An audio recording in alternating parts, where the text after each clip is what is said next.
Our speakers for the next session, Net Zero India, Opportunities and Challenges for Indian Industry and Buildings, are here and have joined us on the dais. May I request all of you to please settle down. Now there will be a short film for the session.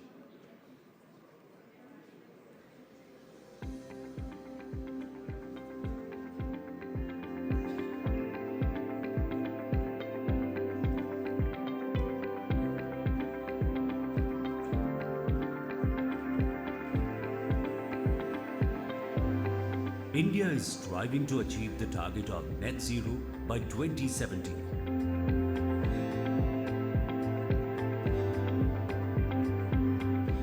This offers industry a range of opportunities across renewable energy, mobility, and green buildings.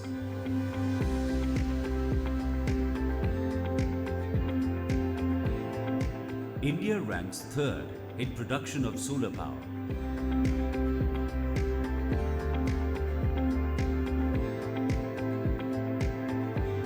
And is on a rapid urbanization track.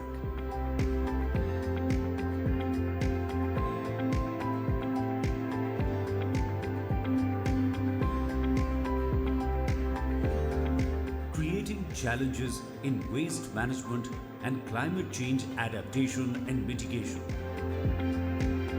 CII's Indian Green Building Council is leading industry in expanding green building space through assessments and audits.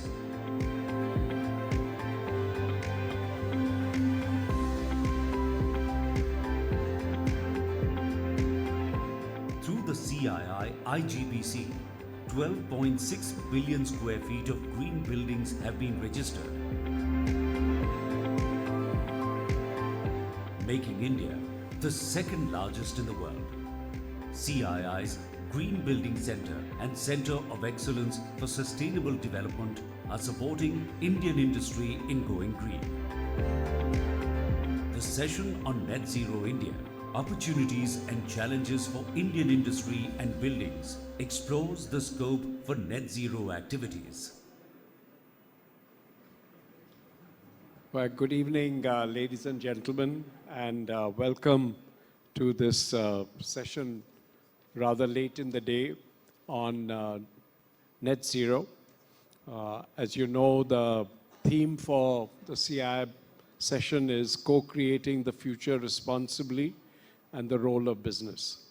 And I think business has a lot to contribute to the whole process of achieving net zero.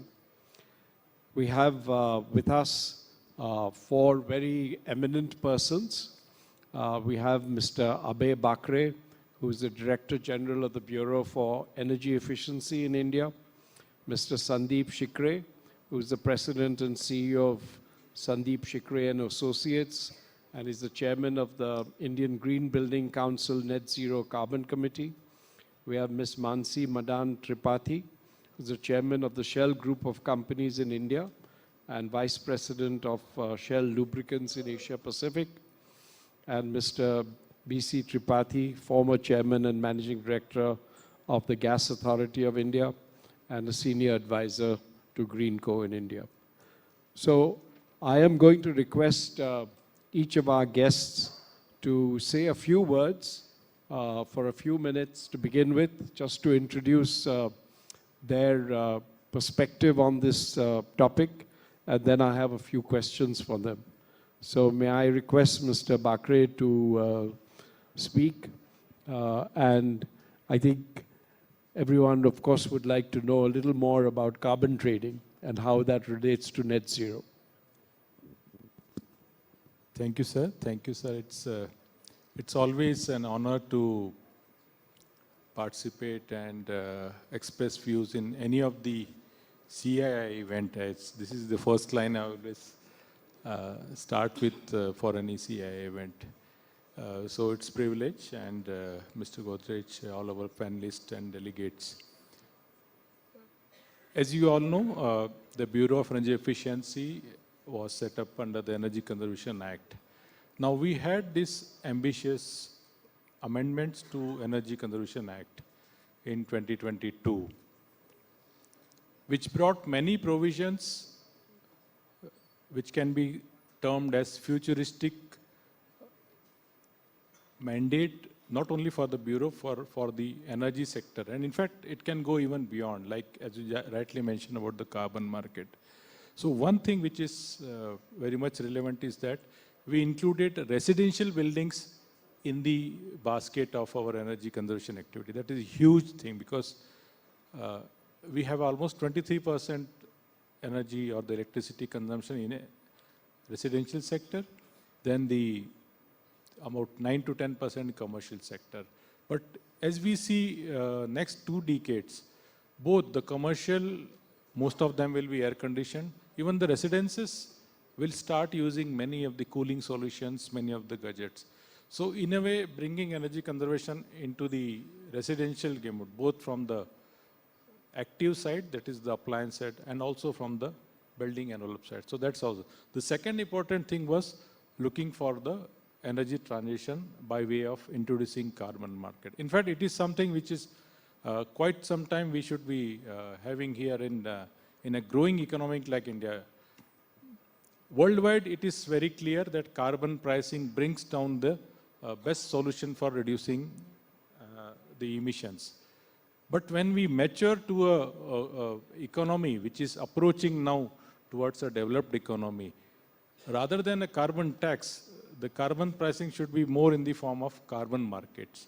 And that offers a much more flexible solutions, a higher participation, especially from the private sector or all the actors, including the public actors, to actually do their bit of things, their intervention, their experiments, their innovations, to find out which are the least cost solutions. And that is a beauty of the carbon market.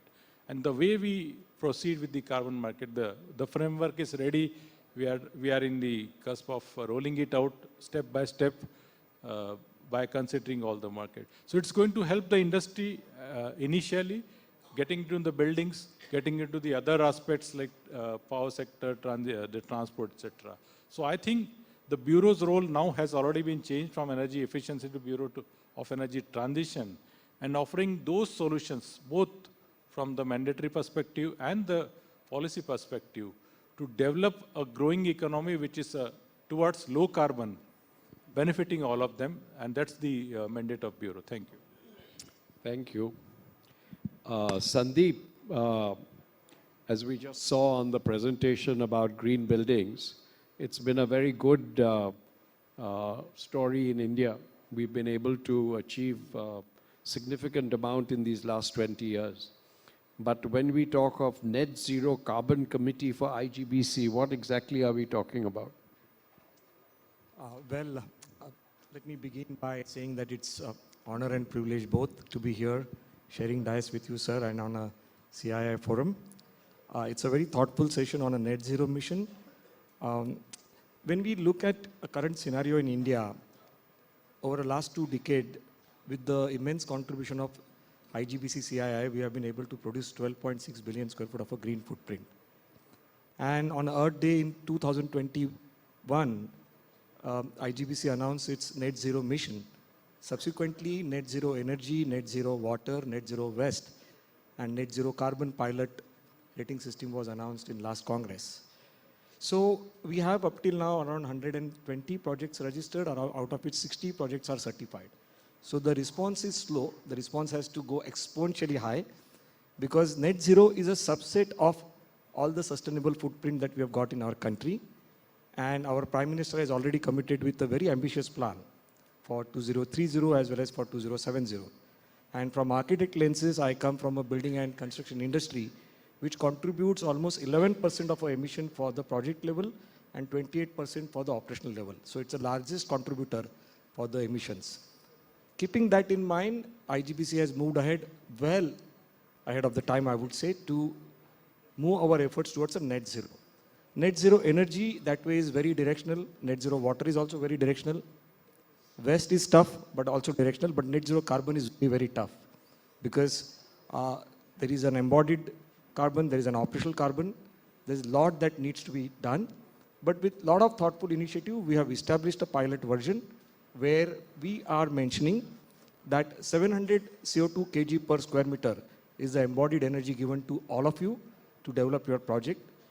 So your project is of certain quantification. You should not exceed more than 700 kg CO2 per square meter. That is embodied energy, embodied carbon. And for your operational carbon, if you offset 75%, you are near net zero.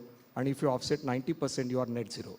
So this is a very easy target because we thought that we'll start with a humble beginning where the people can see that they can achieve the target and then slowly raise the bar, whereby we can also touch into an aspect of how embodied energy, embodied carbon also can be offsetted. Up till now, we have one project registered. I would strongly urge all the stalwarts here, take a step and register your project with IGBC Net Zero Carbon Rating System. All the parameters are already there. And there are a lot of educational programs and awareness programs have been conducted. But we require a lot of inclusiveness, a lot of collaborative and a lot of cohesive input into it. Most importantly, supply chain. Each manufacturer product initiator also has to be a part of this mission. Thank you. So, Ms. Tripathi, you are representing an oil exploration and petroleum company. And how do you, from your perspective, how is the whole journey for energy transition and net zero being viewed by your company? Very good evening, everyone, and thank you, Mr. Godrej, for being part of this panel. I would like to actually start by correcting that Shell is not an oil and gas company. Yeah, so we are an energy transition company to begin with. Yeah, so just a small but a major correction over there. But to, I think extend your question, the whole purpose of like the net zero, if we have to really break it down, I think the scope 1 and 2, most of the companies will figure out how to do it.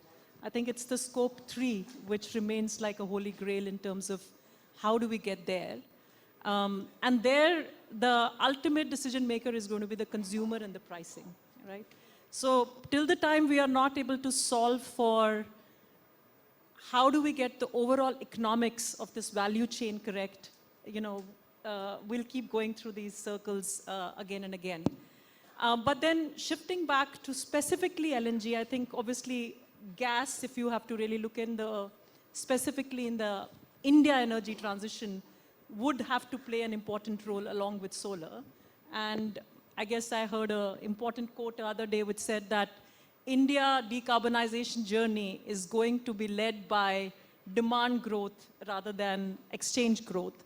And hence, our own investment, both globally into the LNG, we do have the 5 MTPA Hazira regasification plant, and we've got into the whole trading business as well.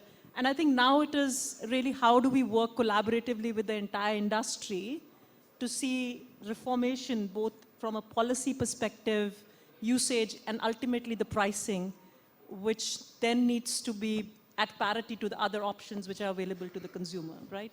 And I think we'll have to work together to solve for that, to make the next breakthrough from 6% to the 15%. So thank you for that. We'll come back to whether Shell is an oil company or not.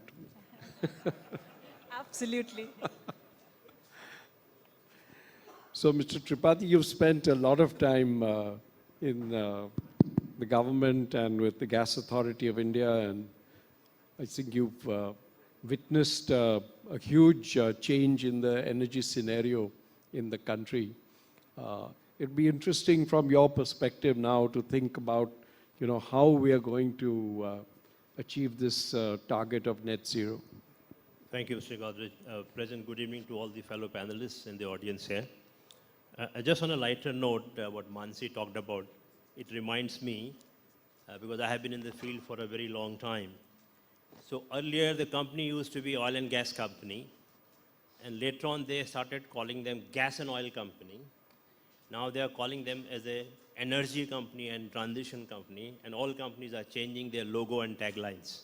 That's the transition already happening as far as the company level is concerned. So that's where the transition is there. And from my perspective, the net zero and the energy transition, which has become a buzzword now, and decarbonization of economy, all these words we hear in every conference.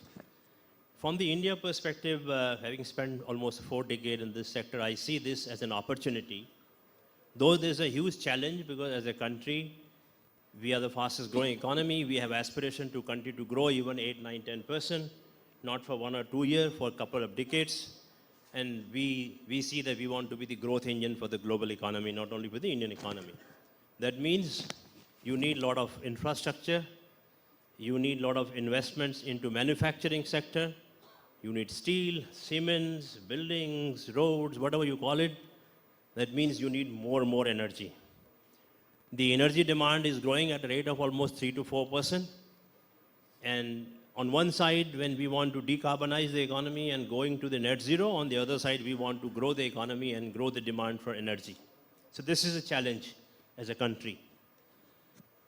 And especially in the time for India, because we still are largely 80-85% fossil fuel-based economy. And how do you decarbonize that large segment? Renewable still is hardly 15%. People debate, somebody say 20%, somebody say 15%, but number may be here and there, I'm not update on that. And especially I see, since you mentioned as part of government and our leading major initiative of government of India and the country of bringing gas to the country, building gas infrastructure, I spent a very long time. And I remember we used to struggle to get appointment for getting gas into India. But the major suppliers were not ready to supply gas to India because we were not able to afford the gas price. And gas was going all the way to Japan, Korea, and United States and Europe. And it was really a challenge.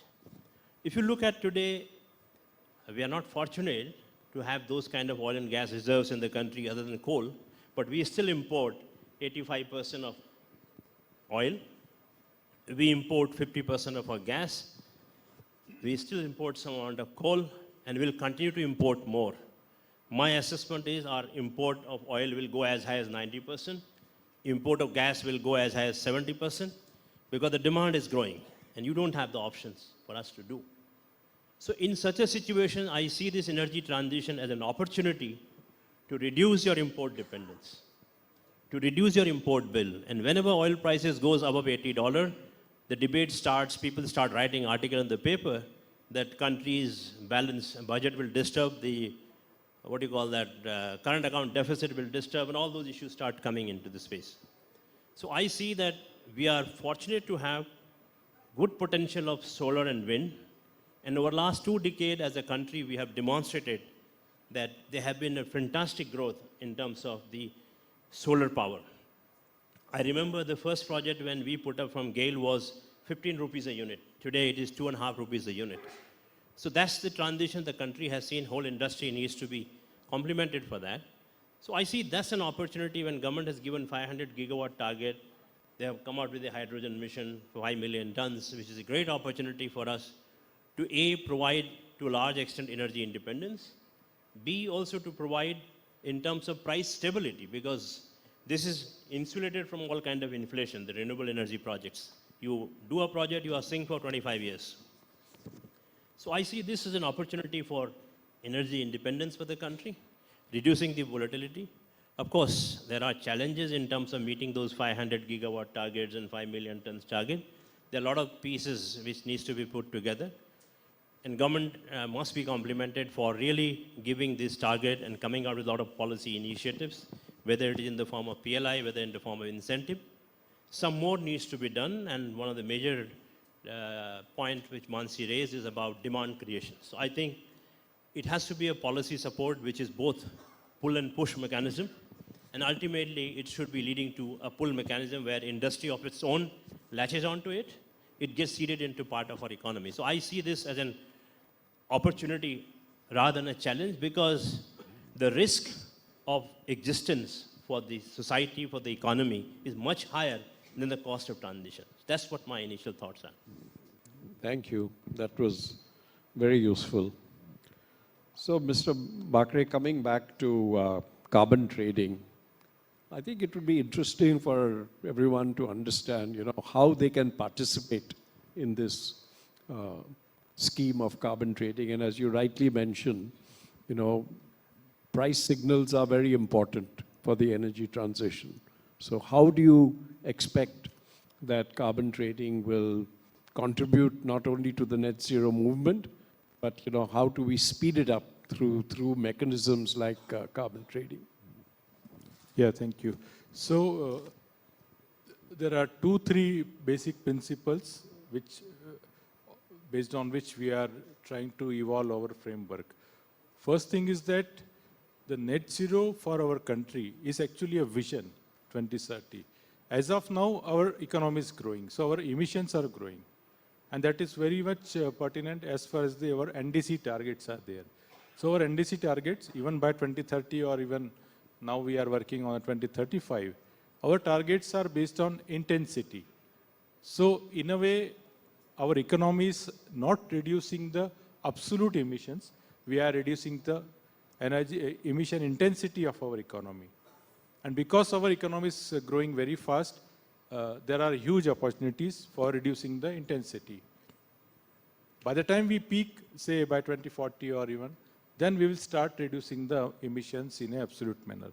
So our carbon trading framework is intensity based because that is in line with our NDC, which are our next 5 years to 10 years goals. At the same time, we are offering a huge opportunity for every sector, every growing sector, whether steel, cement. Steel is going to be almost doubled in the next 8 to 10 years. Cement will be almost 80% extra as the growing infrastructure is there. Similarly, refinery will grow very fast, aluminum, etc. So all of them are expected to transform their technologies, not immediately, in a systematic manner, in a gradual manner, and all of them have a certain trajectory for improving their intensity. And that's basis for the overall carbon burn. So the industries who perform slightly higher, above or before the trajectory or above the trajectory will be eligible for credits. Who will be lagging the trajectory will have to purchase. So that's the investment decisions I think industries can take. It will help all the industries, all the potential industries to actually plan their technology transformation coupled with their internal expansion, their own replacement, etc. So it's a basically win-win situation. And I fully agree with Mr. Tripathi's statement that this opportunity for carbon reduction or the climate change, getting a vision by 2070, but planning our roadmap for next 10 to 20 years. And certainly our roadmap should be for the next 2 decades.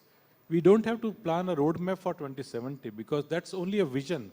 And to match that vision, I think we can plan 20-25 years, which are the normal lock-in period for all our technologies. And the carbon market in next 2 decades, especially the first decades, they will at least fulfill the marginal cost of that carbon abatement. So that's why those industries who will act very fast, they will be at advantage and they will leverage the opportunities.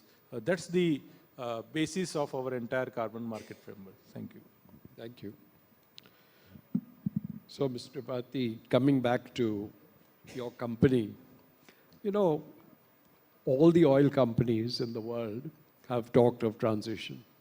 But the fact is that in the recent past, all the profits have come from oil and gas. So how do you feel that you can accelerate the transition? I mean, it's good that the oil and gas companies have this, huge amount of profit that they've made in the last few years. But it really has to be leveraged for the transition. So how do you think that we'll be able to speed it up using these profits? Yeah, that's an outstanding question because that's the heart of how do we plan our strategy moving forward. And I think that's where the fundamental guiding force is how do we manage these 3 trilemma in that sense. So we have to ensure that we provide as a responsible company energy security, because I think we have seen whenever there's a shortage of any power, what really happens in the society. At the same time, it needs to be accessible, which means it needs to have the right cost economics linked to it.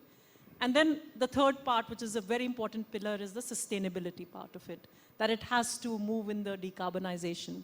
And I think it is that, if you put that triangle together, it needs to walk together to ensure that as a society, we are taking care of the security, the accessibility, and the sustainability at the same time.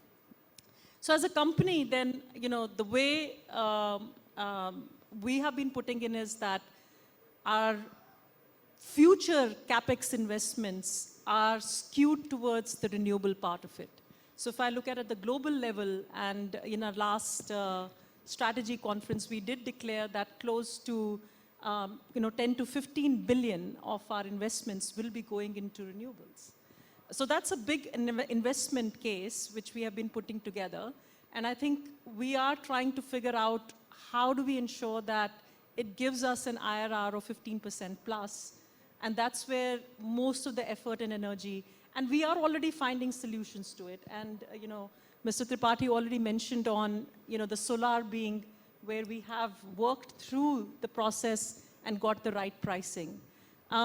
And I think I personally feel confident that as we look at then the biogas part of it, the RNG, as we look at the future, the near-term fuels, which will be more pertinent along with gas, will make the first phase. And then the second phase, obviously hydrogen is going to kick in. And then the third phase, the CCUS and things like that, those technologies will kick in. But it is the whole spectrum of possibilities. And I think that's the beauty of it, that we'll have to go through that journey. But as a company, we feel absolutely responsible to ensure that we put in the right investment right now to ensure that we are ready, with the trajectory as each of these go through that fructification phase. To follow up on that, do you think that the global oil companies will actually be leaders for investment in all types of renewable energy and their deployment? Do you envisage a time that the oil companies actually will be more non-oil than oil? I think in an ideal end stage, probably yes. If we have to draw this graph for the infinity, right? Now, whether that will come at 2040, 2050, 2070 or beyond is, the crystal ball which we'll all have to play. But I guess, the fuel part is an important part of the ecosystem. But if you draw the overall, for any industry, the 4 buckets which are important, which is, what are the raw materials? How does the production actually take place? What happens to the transmission and how does it get consumed, right? Depending on the industry, the fuels are probably anywhere between 30 to 70%. But where they are 30, there is a lot more work to be done in technology, a lot of work done in efficiency, a lot of work to be done in digitization, a lot of work to be done on circularity, and a lot of work to be done in abatement, yeah? So there is a lot of other steps which we all have to do beyond just the source of fuel, which obviously is an important point. But it's the total ecosystem which we'll all have to work on the other factors as well. Yeah. Thank you. So, Sandeep, coming back to you, you've been a leader, as far as the green building movement in the country is concerned. I think we've seen good traction with the private sector. Why is it that we have not seen any significant traction in the government sector? Like PWD, for instance, the Army and the Navy and the Air Force, all the armed forces put up huge numbers of green buildings. So do you have some thoughts on that? Well, I think it's also a very, very important question. But over a period of time, we are seeing a good amount of awareness getting built in all government and semi-government projects. As everybody is realizing the importance of performance of a built environment, and the things have been changed. Recently in all government requests for proposals, there is a mandatory condition to go for a green rating system, minimum gold, and also they are putting up the performance indices into the RFP. So first thing to mention that it has changed significantly, especially after our commitment for the net zero from Prime Minister. And also we feel there is a lot of educational awareness that has to be built right from including climate change studies into architectural curriculum to engineering courses curriculum, so that it builds within the community and may or may not be from the government, but the proponents like designers and the civil engineers and all the consultants contribute a final solution which goes more towards the green. So what we normally try to advocate at the initial stage of project, less is more. How do we build less and how do we build smart? That's something which is very important, because whatever you build is irreversible. The embodied carbon that has already gone into it, you cannot recover it. So a lot of time and efforts have been engaged nowadays to ensure that we don't build a single square foot more than what is required. And I'm very glad to see that government is also very bullish on maintaining their old structures. So there is a lot of awareness for the restoration. There is a lot of awareness for the adaptive reuse has come in picture. And that is the way, I think first we optimize the built environment will be a great step for the further optimization of energy consumption and also the emissions of various these things. But overall, in a nutshell, we are seeing the change in government policies also. So we've seen that, for instance, the railways, metros, a lot of adoption of their stations on green buildings. But the general, government buildings that are being made, for instance, the new Vista in Delhi, the new have looked at green buildings quite significantly. So, but what I'm looking for is that, is there some sort of a silver bullet to get central and state governments to commit to all their buildings that they build being green buildings? Yes, so it's always a catch-20. Now that IGBC has taken a lead in developing a smart cities, so there's already a parameters available, for also government to adapt. And we have achieved a significant success by many cities have signed their agreement with IGBC that every square foot that they'll build in those large development will be green. So the first thing is to set the parameters which are tangible. And a lot of time people had that myth in their mind that anything if you want to do green, it's going to be expensive. People thought that they will have an increase in cost to the extent of 8 to 10%. It took us a lot of time to demonstrate to the fraternity and to the community that green buildings are in fact not expensive.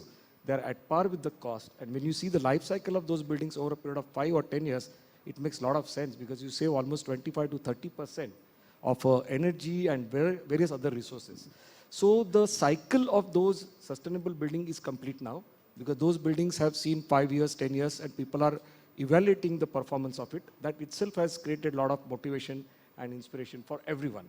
So why not adopt it when it's not going to be expensive? It's just an engagement of an intellect, and that's what you get out of it. So I feel, again, CII IGBC has played a significant role. We are meeting practically in every state, every corporations, giving them a presentations on how this can be adapted, doing a capacity building for the sustainable experts, so that once the ecosystem is there, I'm very sure you'll see a paradigm shift in the coming years, and you'll see those results.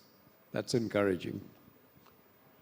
So, Mr. Tripathi, when we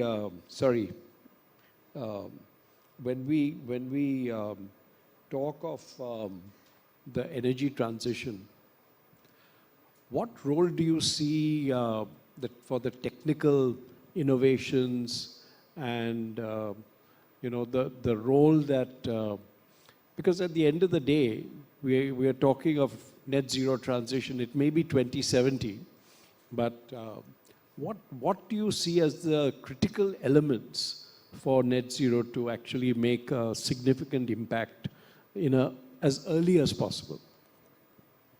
You see, ultimately when we are talking of net zero, the challenge with the existing conventional traditional businesses, they should continue to run the way they are running today in terms of their profitability.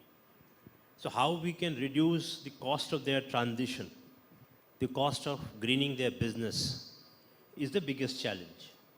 And once we are able to achieve that, when the cost of transition doesn't affect their existing businesses, continues, and it manages the transition, and ultimately the transition becomes a net zero industry. So to me, it appears there are 2-3 important issues. First is the cost of energy to them, because all said and done, the economy needs energy for it to grow and survive. So the cost of energy is where we need to really bring about the innovations. Now, today, large amount of energy comes through fossil fuel. If we are to replace that, the alternative energy, whether it comes through solar, it comes through wind, it comes through battery, it comes through biofuel routes, or so and so route, has to be at a level where it is affordable to the industry and to the economy at large. Of course, any new thing which is introduced will have an impact, but slowly, slowly, it will achieve to the economy of scale and price will come down. So in case of solar, if I see how we can bring the innovation and technological revolution in reducing the cost of solar panel, it has already come down a lot, but still there is an opportunity. So until and unless we reduce the cost of our power, solar power, where the innovation is required. Second is to make it round the clock. Because today, whenever you talk to the people, it is 7 hours, 8 hours, 10 hours maximum power available. How do you make it dispatchable, round the clock power to the industry or who the user is? So there comes the role of storage.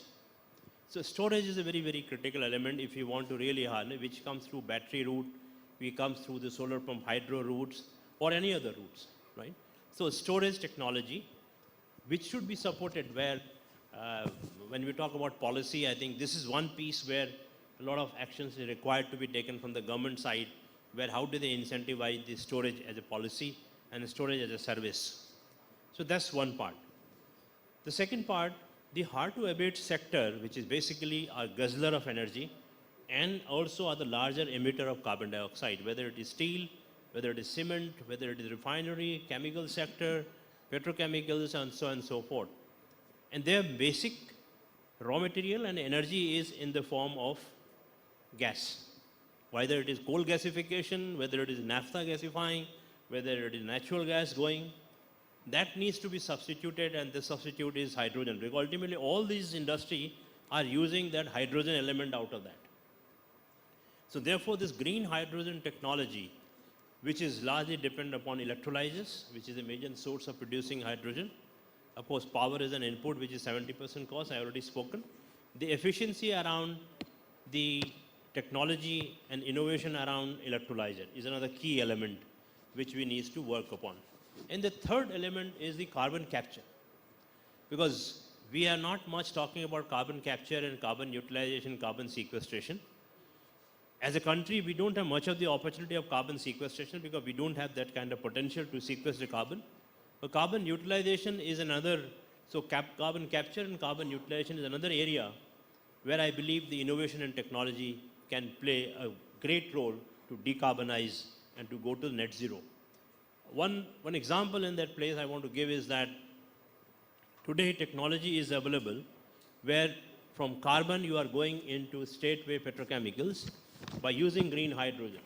So you go from carbon to methanol, from methanol you go to olefin straightway, which is substituting your petrochemical coming through the hydrocarbon route, and which is giving you an opportunity to use your carbon capture, because you don't have opportunity of carbon sequestration. But the carbon utilization possibility is there. So this is the third area where probably technology is yet to develop to the scale. So the innovation and technology around carbon capture and utilization is the third area where I believe if we are able to solve this puzzle, it will help a long way to go into the net zero target. Until unless you are able to decarbonize these major industry like steel, cement, refinery, petrochemical, chemical sector, you may be able to green your electricity sector. But these are the sector where it needs to be equally decarbonized. So these technology innovation around these sector will also be very helpful. Thank you. So, Mr. Bakre, you talked about that 2070 is more of a vision, and we need concrete plans for the next 5, 10, 15, 20 years. Which sectors do you think will be able to contribute significantly to sort of providing that saving? You said energy efficiency has been through its phases, but there's still a lot of scope for energy efficiency. And specifically for cooling, you talked of air conditioning, demand growing significantly. But cooling, will have, unless we have some super efficient type of cooling devices, what's happening is in summer, you're seeing that productivity is going to be affected. Outdoor work is going to be affected. I mean, these are all big issues that we have to tackle as we move along. So if we have to make concrete plans, where would you start? Yeah, thank you. So if we have a clear roadmap, say by 2040 or 2045, or even we can say 2047, as a clear roadmap, because we have another 25 years, which is sufficient for any technology to be actually giving the full benefits. So building is one area, and building, of course, the cooling will be the major area for that. That's the first thing, because we know in our economy even today, the services sector are growing, and it will continue to grow at a much faster pace. Now, all the services sector will be predominantly depending on the cooling and other kinds of energy usage. In that, the cooling will immediately pose a challenge in terms of growing demand of distribution system. So, as per India Cooling Action Plan, we are expecting 5 to 8 folds of cooling demand increasing, whether it's a residential, commercial building, or even areas like cold chain or services, or even transport air conditioning. So cooling is one area. So there have to be disruptive technologies. We have certain designs or prototypes underway, and hopefully they will come into market in next 2 years. Once they are scaled up, similar to LED, I think we will find this challenge to be suitably addressed, and expect the coming growth will actually replace all the conventional types of air conditioners in next 4 to 5 years, or maybe end of this decade. And by early next decade, we will be actually using different technologies for cooling for the building sector. So that's the first priority. And I believe next 2 decades, the building sector are going to be challenged to be addressed suitably. Industries, as Mr. Tripathi very rightly said, the solutions are available. Only the question which I would say, because industry will continue to be the hard-to-abate sector, the kind of electrification, if we say. The energy efficiency continues to be the low-hanging fruit. It will always be the first fuel. Any transformation from any kind of source, whether coal to oil, oil to gas, or gas to electricity, or gas to hydrogen, energy efficiency will be inherent. So every technology which is shifted or which is deployed as a new technology, efficiency element is always there. So electrification is one area where is linkage. In fact, that will decide 2 things. And if I take this point, that 10 years back, the cost of solar was 15 rupees, and today it is, or a few years back, it was 2 rupees or 2.5 rupees. We expect same thing to happen for hydrogen. So hydrogen today $5, maybe in 8 to 10 years, or maybe a little earlier, will come back to the $1. Now the question is that green hydrogen, it is actually solution for indirect electrification, whereas the storage is solution for direct electrification. Now, which one goes ahead, that we need to see. If no wonder if after 8 to 10 years, the storage comes into play. None of the other developed countries have seen massive increase in the storage. And if we go aggressively on solar, coupled with storage, the storage will go much faster than the green hydrogen. Or it could be other way though.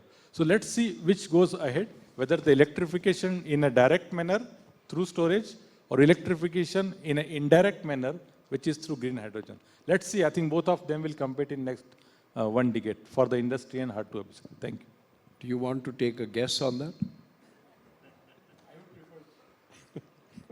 I would prefer green hydrogen because that's perhaps easier for But, industry. let me help you in this, is that, see the green hydrogen today, when we started this discussion of green hydrogen almost 3 years back, people were talking $5, $6 a kg. Today, people are signing contracts at around $3 a kg. They're already there. So once the economy of scale there, the innovation happens around electrolyzers, I'm pretty sure hydrogen next 4 years time, it will come next to $2 a kg. And that's the number on which it will find automatic replacement of hydrogen into refinery sector, which is today consuming gas at $15, $16. Their cost of production hydrogen is not less than $2. So that's the way it will go. It will depend upon which segment you go. Again, on a transport segment, if you are able to go into the long haul heavy duty transport, I think electrical will take long time. So you need to either go into LNG transportation or you need to go either onto the hydrogen based transportation. This is how I see what I learned from last 3-4 years. The whole discussion is happening around the industry. And the carbon market will actually incentivize both of them. Let's see which moves faster than that. Yeah, carbon price. Yeah, thank you. So do you want to weigh in on this debate of whether Yeah, it's no. going to be storage or hydrogen or something else? Yeah, I mean, I think I would like to pick up on the thread on, going deeper into an area and seeing what needs to be true for it to be successful in the end. So let's pick up the heavy duty example, which was just quoted. I think in our country, probably there are still just about 500 odd heavy duty trucks running on LNG, and contrast it to China where the number is, a multiples of hundreds. And you sit back and say, why? We do have, enough LNG supply. So what's happening here? And I think if you double click on that, it's a classical microcosm of what needs to be true for any of either hydrogen or CCUS to come true, which is that we need a demand aggregation in a manner that gives certainty for the rest of the ecosystem to develop and scale.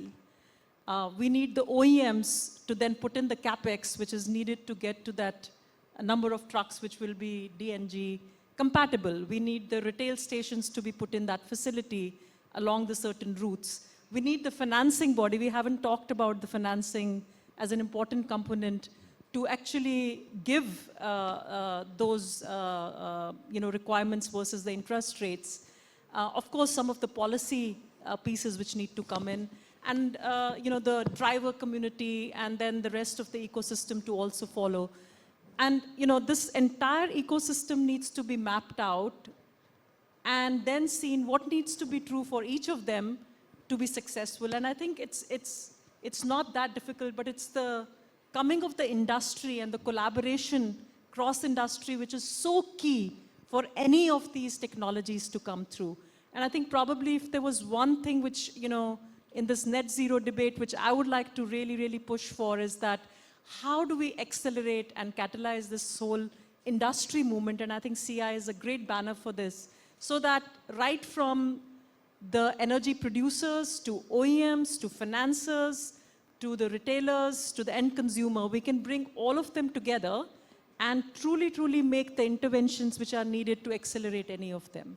And probably wherever we'll be able to do it as an industry, like we have done it, in a couple of areas, we'll go faster, one versus another. So Shell has been well known for building scenarios. Yeah.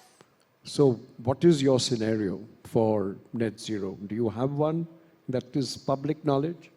Yeah, we do have, our Shell scenario sketches, which are kind of like industry leading, which are again bases certain assumptions on how the government policies, consumer and technology is going to move. And it paints in different ways by which the society can move. And it has been shifting pretty fast, because I think a few years back, the big assumption was that the world is going to collaborate a lot more in the technologies, in the way carbon markets move, in the way pricing moves. And we have seen in the last 2 years a major disruption in that hypothesis.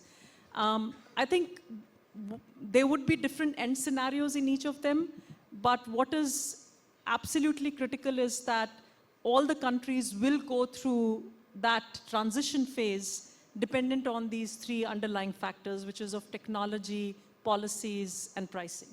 And I think depending on that, the net output scenarios will come through.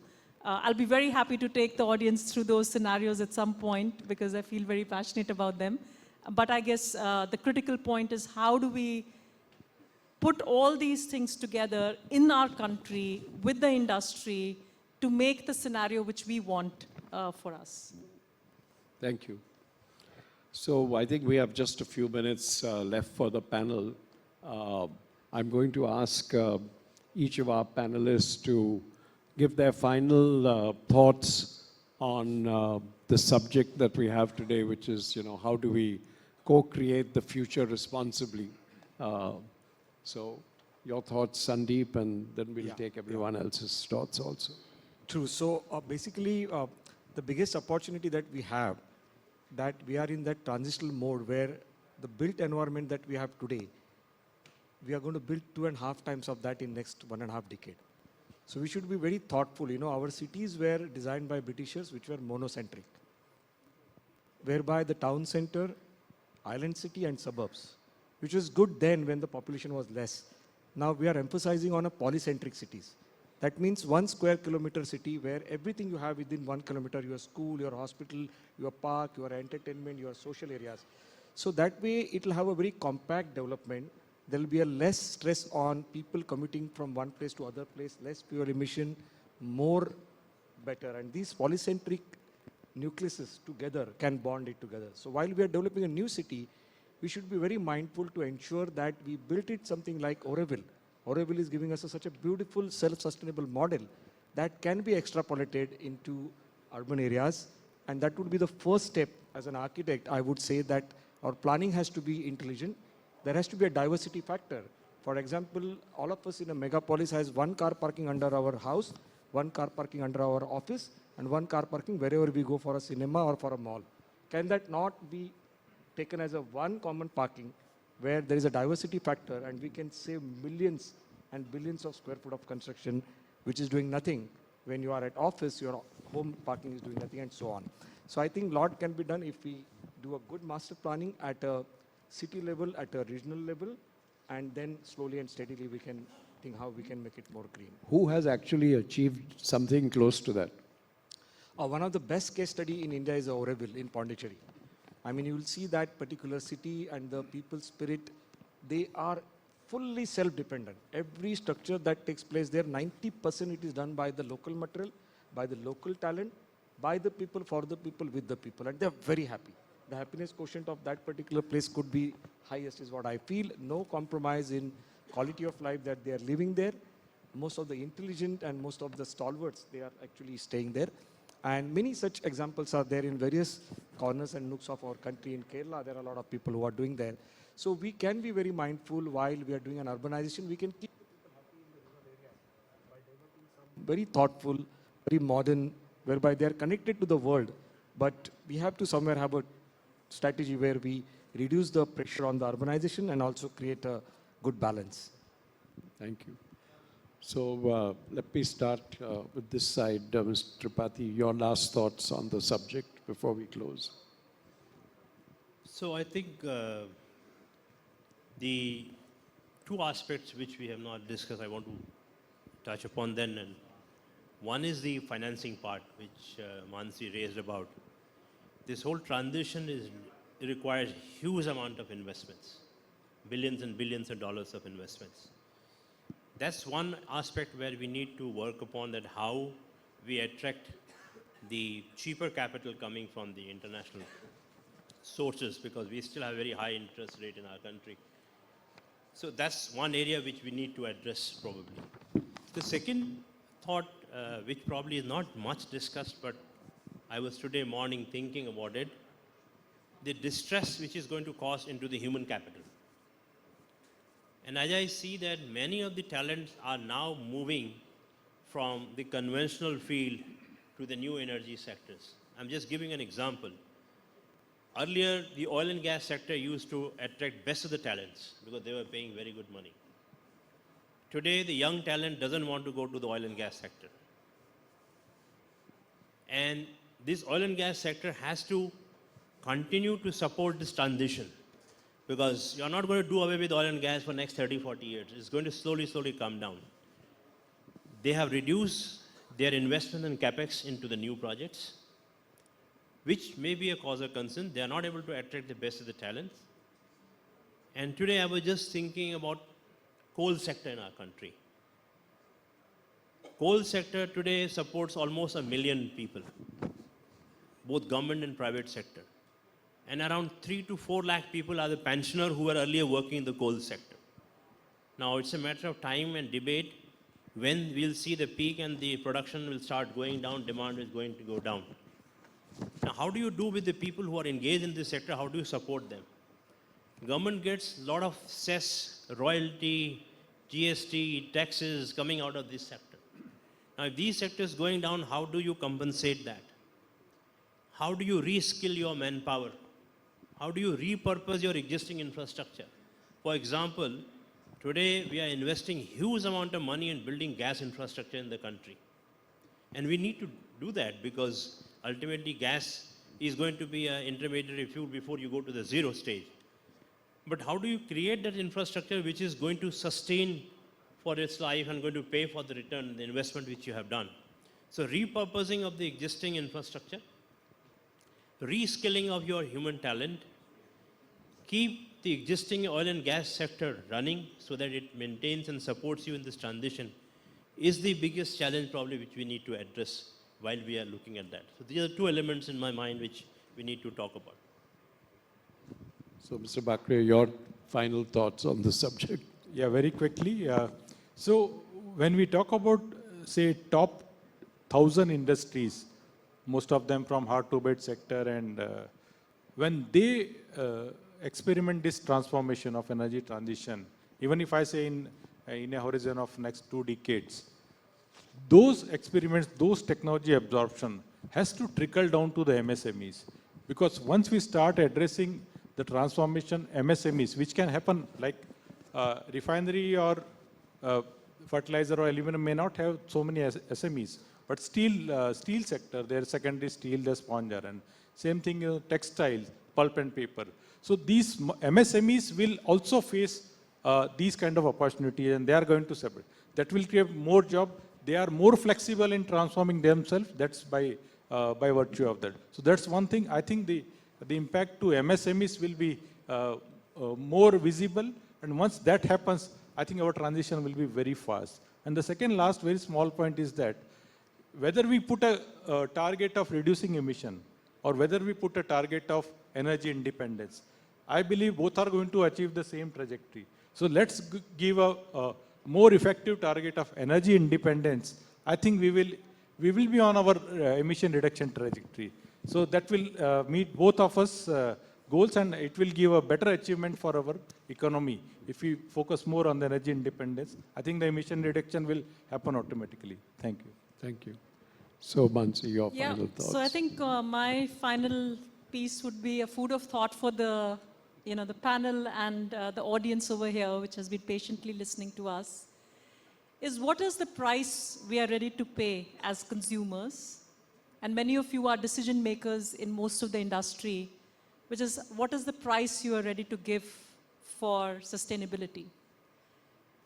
How many of you buy an air ticket which is going to get a carbon offset but pay a higher price? And how many of us as purchasing decision makers are ready to pay for a green cement a higher price when we are buying goods? And I can go on for every single element like that. So there are only two paths in front of us. Either as a society, we are able to pay the price which is needed for us to get sustainable, and how much and how far and how fast can we go? Or as a society, we come together and bring the cost of economics to a place where it becomes affordable, right? So there are only these two choices. And obviously, we'll have to go through that journey. So the food for thought is like, either, we go and give the price which is needed and the industry to follow, or we come together as an industry. And I think the latter is the more practical way of going about it, because the history will say that the consumer will always go for value, right? So I guess the second path, which is the industry to come together with the government and the whole ecosystem, is the real solution for us to really, really make a pertinent change. And that will be my invitation as we go forward as well. Thank you. So before we close, we have the launch of CII's sectoral reports on the roadmap for achieving net zero transition in India by 2070. They are financing industry transition, transport systems, energy and electricity systems, and new and emerging technologies. So I'm going to request the panel to participate in releasing these reports. Thank you so much, Mr. Godrej, for your...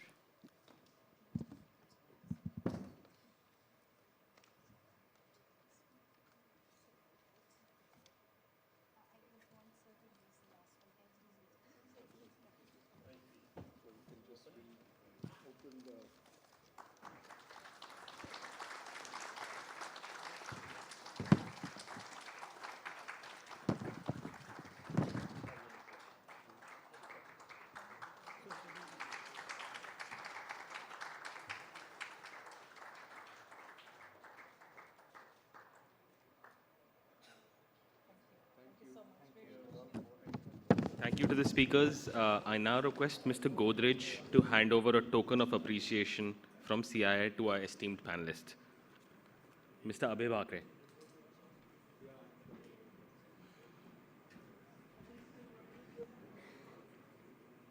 Mr. Sandeep Shikre. Oh,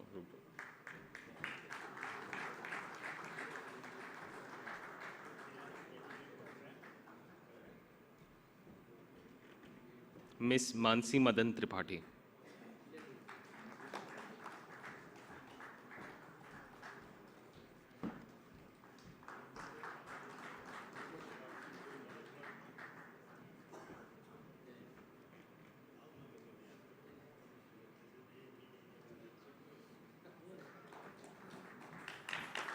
Mr. B.C. Tripathi.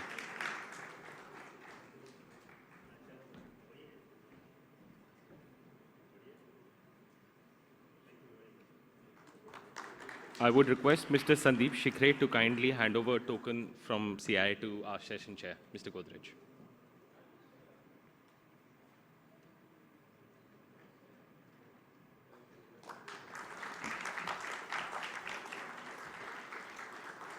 I would request our speakers to please come forward for a quick photo opportunity. Thanking the panel.